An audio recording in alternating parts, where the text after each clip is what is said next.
Bonjour, ici Justin pour Ciné Techno et aujourd'hui je vais vous parler du film La Mule, version française de The Mule, offert en combo Blu-ray, DVD et copie numérique. Réalisé et interprété par Clint Eastwood, le film met en vedette Bradley Cooper, Michael Peña, Diane Wiest, Lawrence Fishburne et Taissa Farmiga.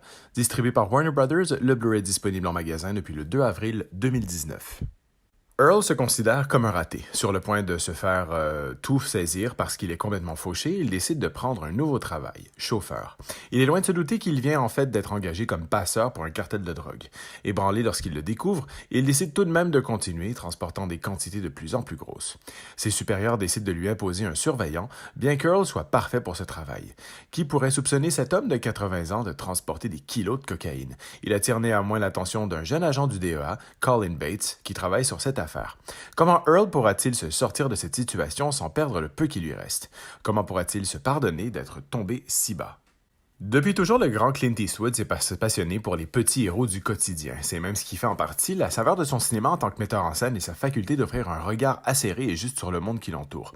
Presque un an après le raté de 1517 for Paris, le voilà à nouveau de retour, et pour la première fois de retour devant la caméra depuis le gentillet Trouble with the Curve, et plus directement absent d'une de ses propres réalisations depuis le magistral Gran Torino, pour The Mule, une œuvre aux douloureuses allures testamentaires, un peu comme The Old Man and the Gun avec Robert Redford, pour lequel il se donne corps et âme avec une fraîcheur et une envie de dévorer du bon cinéma. Plus libre et décomplexé que jamais en prenant pour sujet le destin véridique d'Earl Stone, il fait du bonhomme un personnage purement eastwoodien dans le portrait éclaté et finement croqué d'un anti-héros aux abois, vaincu par le monde moderne et une société qui ne veut déjà plus de lui à son âge avancé et qui va décider de braver la loi pour survivre dans tous les sens du terme en devenant un passeur de drogue pour un cartel mexicain. Un homme au demeurant charmant et loin des personnages bourrus auxquels le cinéaste nous avait habitués, vivant constamment dans l'urgence et qui a trop longtemps mis de côté sa propre vie familiale au profit d'un métier qui ne lui a plus rien laissé, pas même l'espoir d'un lendemain, un temps soit peu paisible.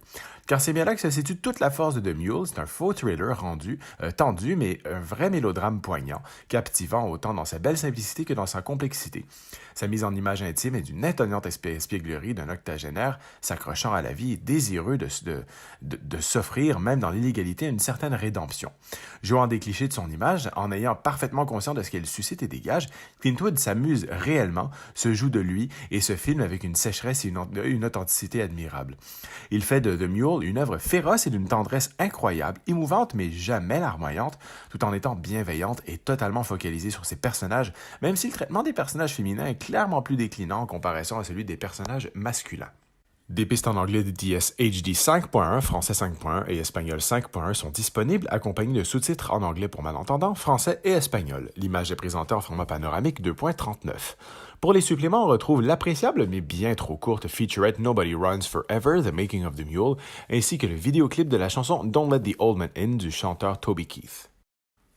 Une tragédie tout en mélancolie et en luminosité où l'éternel anti-héros nous rappelle que tant qu'il aura de la bobine dans sa caméra, il ne cessera pas de nous éblouir dans les salles obscures, même si malheureusement l'épilogue de sa brillante carrière est beaucoup trop proche. C'était Justin, merci et bon visionnement.